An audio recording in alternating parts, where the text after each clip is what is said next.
তো প্রসাদ নিয়ে চলে এসেছি ঠাকুরকে সেবা দেবে বলে, তো ঠাকুরকে গুছিয়ে দিয়েছি। তোমাদের দাদাভাই ওদিকে বসে আছে, আর মা দেখো মা কলা পাতাও নিয়ে চলে এসেছে। কলা পাতায় করে আগে একাদশীর দিন প্রসাদ খাবো। প্রসাদ নিয়ে তো চলে এসেছি, তোমাদের দাদাভাই ওদিকে দেখো বসে আছে সেবা করতে বলে।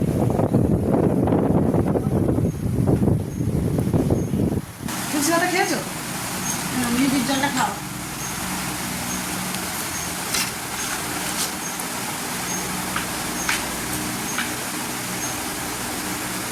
ফলে কোথাও আগে এগুলো পোষা এই তরকারি খাওয়া।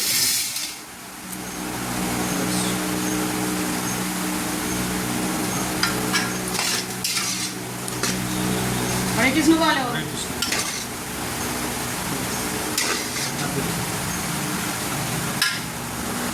এই প্রসাদটা আগে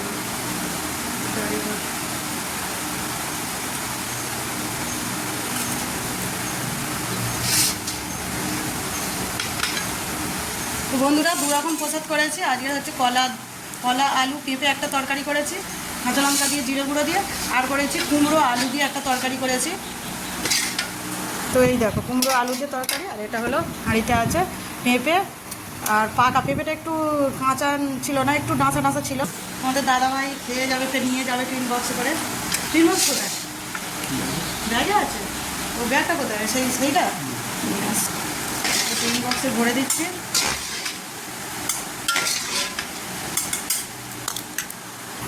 তো দেখো বন্ধুরা টিন বক্সে ভরে দিয়েছি। এদিকে ফলের একটা কন্টেনার করেছি। আমার দাদা ভাইয়ের খাওয়া হয়ে গেছে। আর কি দেবো বলো? মিষ্টির জল দেবো। আচ্ছা, মিষ্টির জল খাওয়া হবে তো বন্ধুরা চলে এসো সকালবেলায়। আর একাদশীর প্রসাদ সেবা করবে তো চলে এসো। তোমাদের দাদা ভাইয়ের তো সেবা হয়ে গেল।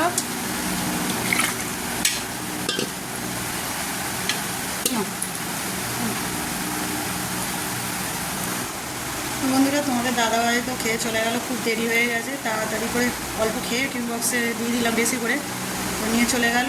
তো আমি এখন খেতে বসেছি তোমার দাদাভাই চলে যাওয়ার পরে। আর মার জন্যও বেড়ে রেখেছি। তো এই দেখো মার জন্য বেড়ে রেখেছি, মা এখন ঘরে কোথায় গেছে, তো এসে খেয়ে নেবে। আর তোমরা কারা কারা একাদশীর প্রসাদ খেতে পছন্দ করো অবশ্যই কমেন্ট করে জানাবে। আমি তো এখন খাচ্ছি তুলসী পাতা। ঠাকুরের প্রসাদের একটা আশীর্বাদ থাকে, বিনা চাঁকেতেও টেস্ট না করেও তরকারি খেতে অসাধারণ লাগে।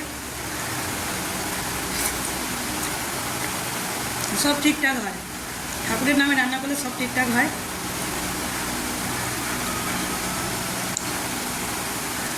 আমার তো খুব ভালো, মেয়েও পছন্দ করে। মেয়ে তো স্কুলে চলে গেল, এসে খাবে।